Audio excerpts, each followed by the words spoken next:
जी move करते हैं question number 2 और देन क्वेश्चन नंबर 3 की तरफ। क्वेश्चन नंबर 2, 1 और 3 एक्चुअली इनके अंदर वही जो हमने प्रॉपर्टीज़ यूज़ करी हैं वही यूज़ होती हैं, लेकिन मैं क्वेश्चन नंबर 3 जो थोड़ा सा टिपिकल है वो आपको सॉल्व अभी करवाते हैं। क्वेश्चन नंबर 2 का थोड़ा सा इंट्रो बताने के बाद और उसकी फिगर बनाने के बाद या शेप बनाने के बाद कुछ चीज़ें बता के आपको आगे मूव करते हैं, वो फिर मैं आपके लिए छोड़ता हूँ। जैसे क्वेश्चन नंबर 2 के अंदर वो कहा है from a point on the bisector of an angle, तो मतलब वो ये कह रहा है कि एक एंगल है जिसका हमें क्या लेना है, बाइसेक्टर, और जहां से वो बाइसेक्टर उसको एंगल को बाइसेक्ट कर रहा होगा उस पॉइंट से वो कह रहा है perpendicular are drawn to the arm of angle, तो वहां पे वो क्या कह रहा है कि परपेंडिकुलर ड्रॉ किए गए हैं। ये क्वेश्चन नंबर 2 के लिए है। क्वेश्चन नंबर 2 तो वो कह रहा है कि अगर ये एक एंगल है, ठीक है, सपोज ये वाला एक एंगल है, तो इससे आपको वो कह रहा है कि हमने क्या किया है, बाइसेक्ट किया। तो ये वो लाइन है, सपोज एंगल ए था, ए से बी क्या है, बाइसेक्टर ऑफ एंगल, इसको मैं सी और बी कह देता हूँ, ये डी कह देता हूँ। तो ये मैंने एक एंगल बनाया CAB, जो उसने पहले हमें स्टेटमेंट बताई, उस एंगल को हमने क्या किया, बाइसेक्ट, क्योंकि वो कह रहा है उसको बाइसेक्ट करो, और यहाँ से मैंने उसको बाइसेक्ट किया। ये इसका बाइसेक्टर क्या है, AD। बाइसेक्ट का मतलब दो इक्वल पार्ट्स के अंदर उसको डिवाइड कर देना। तो ये वो एक ऐसी लाइन है जो एंगल CAB को या एंगल A को बाइसेक्ट कर रही है और दो इक्वल पार्ट्स के अंदर डिवाइड कर रही है। तो जो एंगल ये होगा एंगल 1, वही एंगल ये होगा, क्योंकि ये दोनों एंगल्स एक दूसरे के इसी टोटल एंगल का ये बाइसेक्टर है। तो ये जब बाइसेक्ट होगा तो ये एक एंगल दो इक्वल एंगल्स में डिवाइड हो जाएगा। सपोज ये वाला एंगल A जो है, ये फॉर एग्जांपल एंगल A हो अगर 60, तो जब आप इसको बाइसेक्ट करोगे, दो इक्वल पार्ट्स के अंदर डिवाइड करोगे, तो ये डिवाइडेड बाय 2 हो जाएगा, लाइक 60/2, तो ईच एंगल रह जाएगा 30 डिग्री। इसका मतलब है ये 30 डिग्री है तो ये 30 डिग्री है, तो फिर बात क्या बनी, एंगल 1 इक्वल होगा एंगल 2 के। उसके बाद अगला वो क्या कह रहा है, perpendicular are drawn to the arm of the angle. तो ये जो है आर्म ऑफ द एंगल, इनको क्या बोलते हैं, AC is the arm of angle CAB। Similarly AB is the arm of angle CAB। तो मतलब दो आर्म्स कौन से हैं, एक ये वाला CA एक आर्म है, बाजू है इस एंगल का, दूसरी तरफ AB भी एक बाजू है इसी एंगल का। वो ये कह रहा है कि इनके ऊपर परपेंडिकुलर ड्रा किए गए इस पॉइंट से, ये बाइसेक्टर से क्या किया गया है, वो कह रहा है कि हमने परपेंडिकुलर ड्रा किया, एक परपेंडिकुलर इसके ऊपर। अब जब परपेंडिकुलर ड्रा करते हैं तो एंगल कौन सा बनता है, 90 डिग्री का। तो एंगल कौन सा बनेगा, 90 डिग्री का। इसी तरह से जब आप इधर परपेंडिकुलर ड्रा करोगे तब भी एंगल कौन सा बनेगा, 90 डिग्री का। उसका ये मतलब हुआ कि ये वाला एंगल और ये वाला एंगल भी दोनों इक्वल हुए। अगर ये 90 डिग्री का है, क्योंकि परपेंडिकुलर ड्रा जब भी करते हैं याद रखिएगा, तो एंगल कौन सा बनता है, 90 डिग्री का। अब हमें यहाँ से ये पता चला ये एंगल 90 डिग्री का है, ये भी एंगल 90 डिग्री का है, ये एंगल 1 और ये एंगल 2, ये दोनों एक दूसरे के इक्वल हुए। और दूसरी चीज क्या इक्वल होगी, ये 90 डिग्री का और ये 90 डिग्री का इक्वल हो गया। अब आगे चलते हैं, वो क्या कह रहा है, prove that these perpendiculars are equal in measure. तो आपको ये प्रूव करना है कि जितना ये है उतनी ही लेंथ इसकी होनी चाहिए। अब मेरे पास जो शेप बनी है इसमें तो ऑब्वियसली ये वाली लेंथ आपको ज़्यादा ही लग रही है, लेकिन ऐसा है नहीं, हमें तो बाय रूल चलना है। तो अगर मैं इसको दोबारा से ड्रा करूं तो ये होगा बिल्कुल एग्जैक्टली इक्वल ही आएगा, क्योंकि मेरा ये आर्म जो है वो ये ज़्यादा खुला हुआ है। खैर मैं इसको भी अगर उतना ही कर देता हूँ तो लाइक ये एंगल आपके पास कुछ इस तरह से बन जाएगा। देखिए अभी तो बाय द वे हमने ये जो परपेंडिकुलर ड्रा किया और उसी से ये परपेंडिकुलर ड्रा किया, उससे यहाँ पे भी एक 90 डिग्री का एंगल बन गया, यहाँ पे भी। तो अब आपके पास ये कॉरेस्पॉन्डेंस हो गई A से D। इसको पॉइंट में ले लेता हूँ F और इसको मैं पॉइंट ले लेता हूँ G और इसको पॉइंट ले लेता हूँ R। ओके, अब आपके पास दो ट्राइंगल्स बन गई, एक ARF और एक ARG, जिसके अंदर आप देखें तो एंगल 1 इक्वल है एंगल 2 के, और ये भी 90 डिग्री का एंगल है, ये भी 90 डिग्री का एंगल है। तो दो एंगल्स हो गए इक्वल। अब रह गई एक लेंथ जो हमें एक साइड इक्वल करनी है। अगर दो एंगल और एक साइड इक्वल हो जाएगी तो ऑब्वियसली हमारी ये चीज प्रूव हो जाएगी कि ये दोनों क्या हैं, कॉन्जुरेंट। और अगर कॉन्जुरेंट है तो फिर ये FR भी इक्वल होगा RG के। अब कॉन्जुरेंट के एक साइड चाहिए, मतलब एक ट्राइंगल ये वाली बन रही है आपके पास, ये वाली, और दूसरी ट्राइंगल ये वाली बन रही है। तो इस ट्रायंगल के अंदर ये दो एंगल्स इक्वल हो गए। देखिए ये जो साइड है, ये वाली साइड, ये आपको दोनों ट्रायंगल्स के अंदर क्या नजर आ रही है, सेम है, दोनों ट्रायंगल्स की कॉमन है। अगर ये ट्रायंगल इसकी है, सपोज इसकी लेंथ है 5, तो ये इसकी 5, इस ट्रायंगल की लेंथ भी 5 हुई और इस नीचे वाली ट्रायंगल की लेंथ भी 5 हुई। तो मतलब ये हुआ कि ये दोनों लेंथ, दोनों ट्रायंगल्स के अंदर एक लेंथ क्या है, कॉमन है, तो वो क्या हो गई, अपने तो इक्वल होगी ना वो चीज, तो इक्वल होगी। अब ये बात बन गई कि दोनों एंगल्स, दो एंगल्स भी इक्वल हो गए और एक लेंथ भी इक्वल होगी। ऑब्वियसली फिर ये दोनों कॉन्जुरेंट हैं, और अगर ये कॉन्जुरेंट हैं तो फिर एफ आर ऑब्वियसली इक्वल होगा आर जी के, और this is what we have to prove. तो फाइनली आप ये कहेंगे कि ये चीज ऑब्वियसली इनकी लेंथ जो परपेंडिकुलर्स हमने ड्रा किए हैं from the bisector of an angle to the arms of the angles, वो क्या है, लेंथ के अंदर इक्वल है। अब मूव करते हैं क्वेश्चन नंबर 3 के अंदर, जो थोड़ा सा टिपिकल है, लेकिन इतना नहीं, मतलब बहुत ही सिंपल हो जाएगा जब भी, अभी अगर आप इसको सीखते हैं तो। बस इस स्टेटमेंट को हमें ध्यान से देखना है। वो कह रहा है इन a triangle A B C, तो हमें पहले एक क्या बनाना है, ट्रायंगल बनाना है ए बी सी। तो ये हमारे पास बन गया एक ट्रायंगल ए बी सी। अब वो ये कह रहा है the bisector of angle B. चलो मैं मान लेता हूं ये आपके पास ए है, ये बी है और ये सी, और मैं अभी हम कर रहे हैं question number 3 by the way. अब वो ये कह रहा है the bisectors of angle B, यानी इस एंगल का जो बाइसेक्टर है, हमने बाइसेक्ट लेना है इसका, और एंगल सी, इसका भी बाइसेक्ट लेना है। और देखना ये है, वो ये कह रहा है कि वो दोनों बाइसेक्टर एक पॉइंट के ऊपर मीट कर रहे हैं। सपोज एंगल बी जो है इसका बाइसेक्टर हो ये वाला, बी से मैं ले लेता हूँ आर तक, तो ये क्या है, इसका बाइसेक्टर। और इसी तरह इस एंगल सी का भी अगर मैं एक बाइसेक्टर लूं तो वो ये बन जाएगा, सी से टी तक मैं एक बाइसेक्टर ले रहा हूं। अब देखिए ये दोनों एक दूसरे को इंटरसेक्ट कहाँ पे कर रहे हैं, जहां पे वो ये एक दूसरे को इंटरसेक्ट कर रहे हैं उसको वो कह रहा है कि मैंने नाम दिया है आई का। वो कह रहे हैं कि वो दोनों इंटरसेक्ट कर रहे हैं, meet in a point, meet in a point या इंटरसेक्ट एक दूसरे से मिल रहे हैं एट पॉइंट 1 या आई। मुझे ये आई लग रहा है इसलिए मैंने भी आई डाल दिया, अगर 1 आपको लग रहा है तो आप 1 भी लिख सकते हैं, that there is no any issue.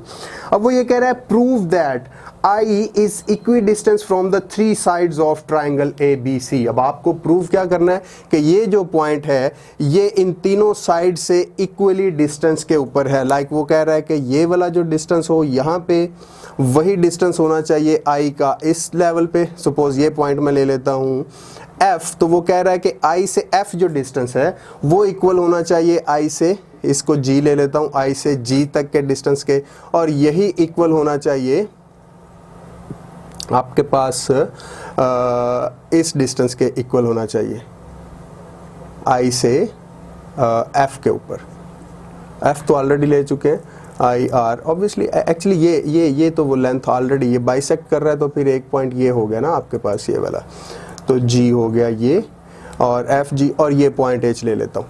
अब वो ये कह रहा है आपको ये प्रूव करना है जो आई से लेके डिस्टेंस है एच तक का वही डिस्टेंस होना चाहिए आई से जी तक, और वही डिस्टेंस होना चाहिए आई से एफ तक, ये आपको प्रूव करना है। अब अभी हमने इसके अंदर सीखा कि जब कभी आप किसी एंगल को उसका बाइसेक्टर लेते हैं तो वो एंगल 2 इक्वल पार्ट्स के अंदर डिवाइड हो जाता है। तो ऑब्वियसली फिर ये जो एंगल होगा, ये जितना भी एंगल होगा टोटल एंगल, अब इसके 2 पार्ट्स हो चुके हैं, अगर 2 पार्ट्स हो चुके हैं तो ये वाला जो एंगल 1 बना वही एंगल होगा 2, यानी एंगल 1 और एंगल 2 तो एक दूसरे के क्या होंगे, इक्वल होंगे। हमें नहीं पता वो टोटल एंगल सी कितना है, हो सकता है वो 80 डिग्री का हो सकता है वो 40 डिग्री का हो, या हो सकता है वो 60 डिग्री का हो। लेकिन जब वो, हमें इतना पता है कि जब वो एंगल डिवाइड होगा तो उसके 2 इक्वल पार्ट्स बनेंगे। सपोज अगर 80 का होता तो ये भी 40 का, तो ये भी 40 का, मतलब ये एंगल 1 और एंगल 2 ये 100% एक दूसरे के इक्वल होंगे। क्यों? क्योंकि ये दोनों एक दूसरे, ये जो बाइसेक्टर है इनको 2 इक्वल पार्ट्स के अंदर डिवाइड कर रहा है। सिमिलरली ये जो एंगल होगा एंगल सी, ये भी उसी तरह जितना भी होगा, तो ये जब 2 पार्ट्स के अंदर डिवाइड होगा तो एंगल 3 और एंगल 4 जो होंगे ये दोनों एंगल्स एक दूसरे के इक्वल होंगे। याद रखिएगा इनमें एंगल 1 और एंगल 2 इक्वल हैं, अगर ये 20 का है तो ये भी 20 का होगा, और एंगल 3 और एंगल 4 इक्वल हैं, मतलब अगर ये 40 डिग्री का है तो ये भी 40 डिग्री का होगा। एक चीज़ हमने और सीखी कि जब कभी हम परपेंडिकुलर गिराते हैं, वो ये जैसे उसने कहा है prove that these perpendiculars are equal in measures, कि ये जो परपेंडिकुलर हैं ये बाइसेक्टर इस लेंथ के ऊपर क्या है, परपेंडिकुलर, और ये बाइसेक्टर इस लेंथ के ऊपर क्या है, परपेंडिकुलर। सिमिलरली वो ये कहने जा रहा है कि ये जब हम परपेंडिकुलर गिरा रहे हैं तो एंगल कौन सा बनता है, 90 डिग्री का। तो ये जो एंगल बनेगा ये एंगल भी होगा 90 डिग्री, और ये एंगल भी कौन सा होगा, 90 डिग्री। सिमिलरली ये एंगल भी कौन सा होगा, 90 डिग्री। अब आपको प्रूव इसमें क्या करना है, चीज़ें भी हमें पता चल गई कौन कौन सी दी हुई हैं, और हमें प्रूव भी क्या करना है वो भी पता चल गया। प्रूव हमें ये करना है कि IF equals to IG equals to IH, like ये आपको प्रूव करना है, IF इक्वल्स टू IG और ये इक्वल होना चाहिए IH के। अब ये होगा कैसे, यानी अभी हमने 2-3 प्रॉपर्टीज की है, वो कौन सी 2 प्रॉपर्टीज की हैं, साइड साइड एंगल्स, यानी 2 साइड्स और एक एंगल इक्वल हो तब भी वो दोनों ट्राइंगल्स क्या होंगी, कॉन्जुरेंट होंगी, या फिर हमने की 2 एंगल्स और एक साइड इक्वल हो तब भी वो ट्राइंगल्स क्या होंगी, कॉन्जुरेंट होंगी। तो हम कॉरेस्पॉन्डेंस लेते हैं पहले HIB यानी इस ट्राइंगल की, और फिर FIB, यानी ये 2 ट्राइंगल्स बन रही हैं, आपको नजर आ रहा है। एक ट्राइंगल ये वाली यहां से लेके यहां तक, ये ट्राइंगल्स BFI, या फिर आप कह सकते हैं IBF। एक ट्राइंगल आपके पास बनी ट्राइंगल IBF, और दूसरी इन दोनों की कॉरेस्पॉन्डेंस हम ले रहे हैं, दूसरी इसके साथ कौन सी ट्राइंगल ले रहे हैं, ये वाली, यानी IHB, IBH कर लेते हैं, IBH। ये 2 ट्राइंगल्स ले ली। अब अगर तो ये दोनों ट्राइंगल्स एक दूसरे के कॉन्जुरेंट प्रूव हो जाती हैं तो उससे पता चलेगा कि IH भी ऑब्वियसली इक्वल होगा IH इक्वल होगा IF के। फिर वही रूल हम अप्लाई कर लेंगे इन ट्राइंगल्स के ऊपर, इस ट्राइंगल को इस ट्राइंगल के ऊपर, तो वो लेंथ भी आपके साथ इक्वल आ जाएगी। लेकिन इसको पहले प्रूव करना जरूरी है। अब इसके अंदर IBF के अंदर अगर देखें तो IBF जो ये आपको ट्राइंगल नजर आ रही है, इसके अंदर एक एंगल 90 डिग्री का है, तो आपको नजर आ रहा है इधर IHB के अंदर भी एक एंगल 90 डिग्री का है, तो एक एक एंगल दोनों ट्राइंगल्स के अंदर इक्वल हो गया। फिर दूसरे नंबर पे आपको ये नजर आ रहा है, जब इस एंगल को हमने बाइसेक्ट किया तो ये वाला जो एंगल बना, एंगल 1 जितने डिग्री का था उतने डिग्री का एंगल 2 बना, तो ये दोनों एंगल्स भी एक दूसरे के क्या हो गए, इक्वल। तो पता ये चला कि 2 एंगल्स इन 2 डिफरेंट ट्राइंगल्स के अंदर क्या हो गए, इक्वल हो गए। अब रह गई साइड इक्वल करना। एक साइड ये देखिए, ये वाली जो साइड है F से I तक, ये जो लेंथ है, ये I से B तक, ये दोनों ट्राइंगल्स के अंदर ये क्या है, कॉमन है। तो मतलब जितनी ये इसके अंदर है उतनी ही ये इसके अंदर है, तो IB इक्वल है IB के, जो दोनों ट्राइंगल्स के अंदर अलग अलग यूज हो रही है। उसका ये मतलब हुआ फिर कि ये एक लेंथ जो इसमें यूज हो रही है वही लेंथ इसमें यूज हो रही है, तो वो साइड भी इक्वल हो गई। तो फाइनल क्या हुआ कि 2 एंगल, यानी 90 डिग्री का एंगल 2 और इधर 90 डिग्री का और एंगल 1, ये आपस में क्या हो गए, इक्वल, और साइड BIB क्या हो गई, इक्वल हो गई। अब 2 एंगल्स और एक साइड जब इक्वल हुए तो प्रूव हो गया कि IBF क्या है, कॉन्जुरेंट टू IBH। अब रह गई बात क्या, फिर ये IH इक्वल होगा IF के। ऑब्वियसली जब हम कॉन्जुरेंट की डेफिनेशन कर रहे थे शुरू में, तो मैंने बताया था 2 ट्राइंगल्स तभी एक दूसरे के कॉन्जुरेंट होंगी जब उनकी तीनों साइड्स कॉरेस्पॉन्डिंगली दूसरी ट्राइंगल की तीनों साइड्स के इक्वल होंगी, और उसके तीनों इंटीरियर एंगल दूसरी ट्राइंगल के तीनों इंटीरियर एंगल के इक्वल होंगे। अब ये चूंकि प्रूव हो चुका है कि ये वाली ट्राइंगल IBF इक्वल है IBH के because of side angle postulate, तो फिर ये साइड ऑब्वियसली IH इक्वल होगी IF के। That's what we have to prove. अब सिमिलरली यही रूल अगर आप अप्लाई करें इन 2 ट्राइंगल्स के ऊपर, IFC के ऊपर और IFG के ऊपर, तो यहाँ पे भी देखिए कि ये एंगल कौन सा बनेगा, 90 का, तो इनका एंगल सेम हुआ, और एंगल 3 और एंगल 4 एक दूसरे के इक्वल हैं, 2 एंगल इक्वल हुए, और IC दोनों ट्राइंगल्स के अंदर आ रहा है तो वो एक साइड भी दोनों की इक्वल हो गई।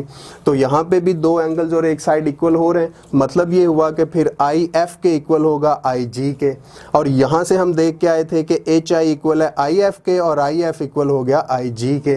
That's what we have to prove. अब इसको आप बिल्कुल उसी तरह से स्टेटमेंट्स दे के लाइक 2 अलग अलग अच्छा, तो अभी चूंकि इसको हम अच्छे से समझ चुके हैं, यानी आपने ये कॉरेस्पॉन्डेंस भी ली और इन दोनों में से आई एच और आई एफ को प्रूव करना है, और फिर उस तरह से ये कॉरेस्पॉन्डेंस ले लेंगे आई सी एफ की और आई सी जी की, ये दो ट्राइंगल्स अलग अलग, तो फिर हमें प्रूव हो जाएगा I F equals to I H and I F equals to I G and finally I H equals to I F equals to I G, जो कि हमें प्रूव करना है। लेकिन अब सीक्वेंस वाइज अगर हम चलते हैं तो क्वेश्चन को सॉल्व कैसे करना है पेपर पॉइंट ऑफ व्यू से, तो सबसे पहले अगर आप देखें तो हमने किया क्या था। सबसे पहले हमने इस एंगल का बी का बाइसेक्टर लिया था बी आर, तो आप ये लिखिए B R is bisector of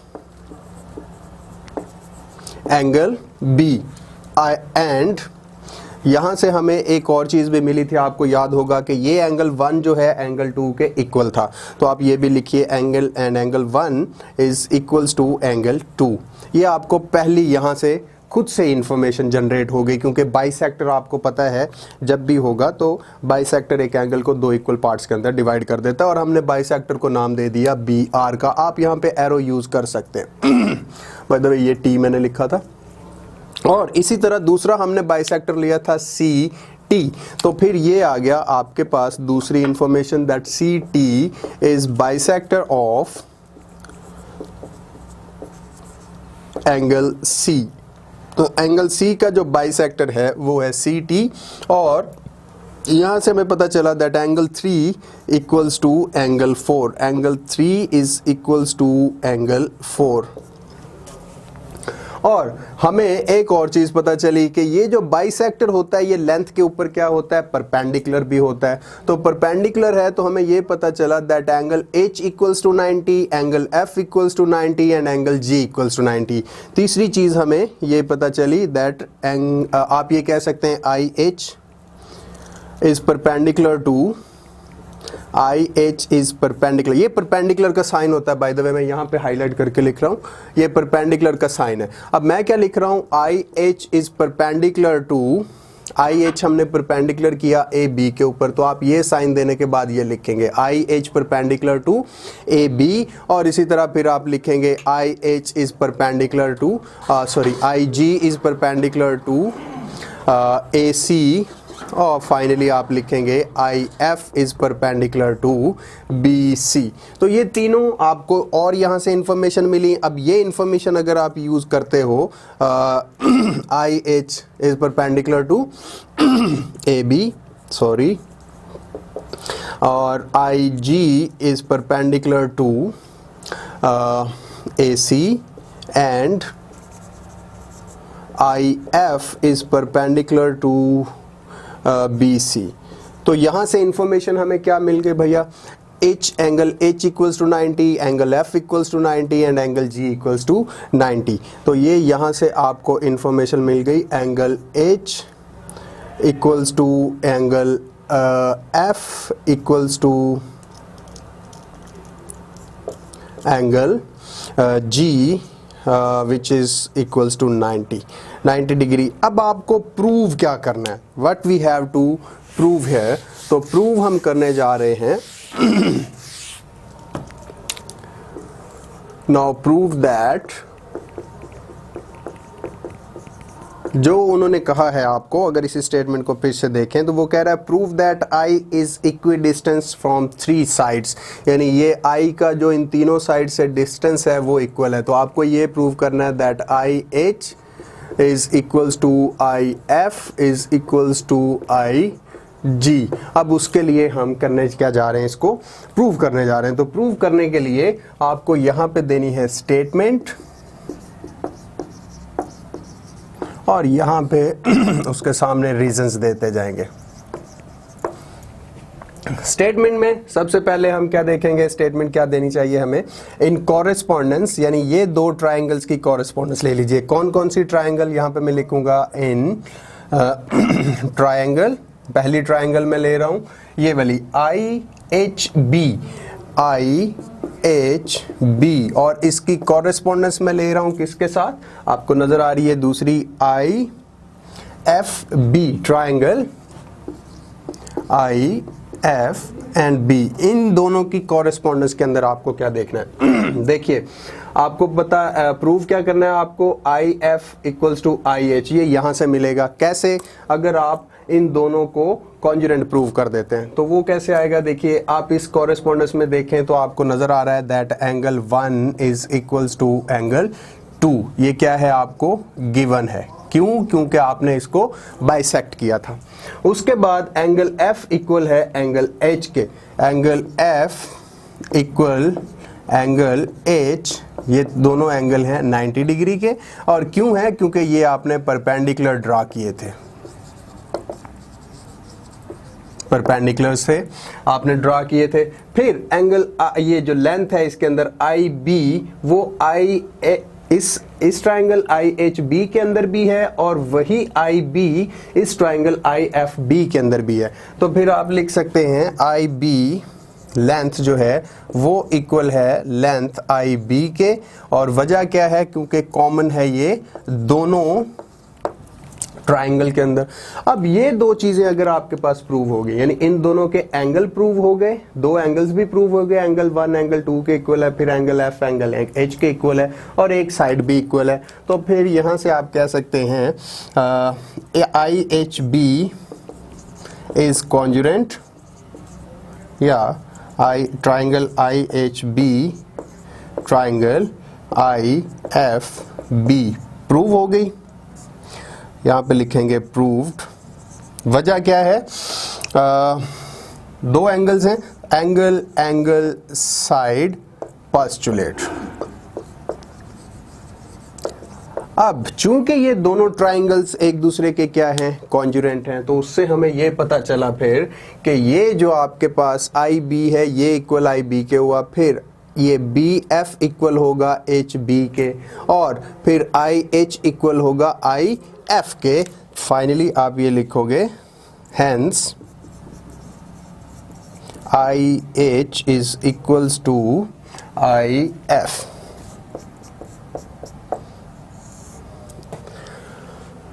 because of, यहां पे लिखेंगे कॉन्जुरेंट ट्राइंगल्स।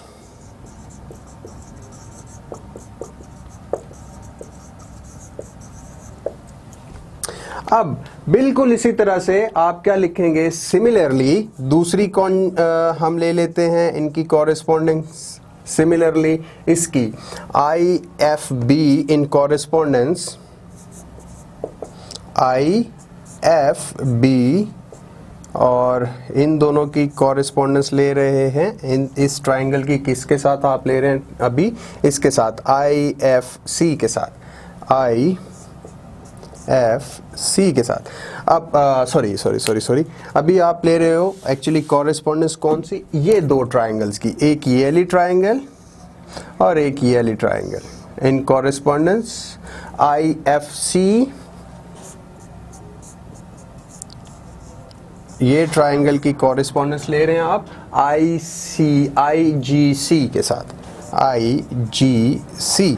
अब बिल्कुल यही चीज फॉलो करते हुए आप यही आगे लिखने की ये सारी चीजें जरूरत नहीं है, आप सिंपली लिख चुके हैं क्योंकि similarly in correspondence I C F I G C. अब यही रिजल्ट आप लिख दीजिए I H equals to I F, actually I F equals to ये वाली दो कॉरेस्पॉन्डेंस ले रहे हैं तो इसमें आई एफ इक्वल होगा आई जी के। ये भी आप यहीं पे लिखेंगे कॉन्जुरेंट ट्राइंगल्स, यही रीजन होगी। फाइनली प्रूव जो करना है आपने, हेंस प्रूव्ड।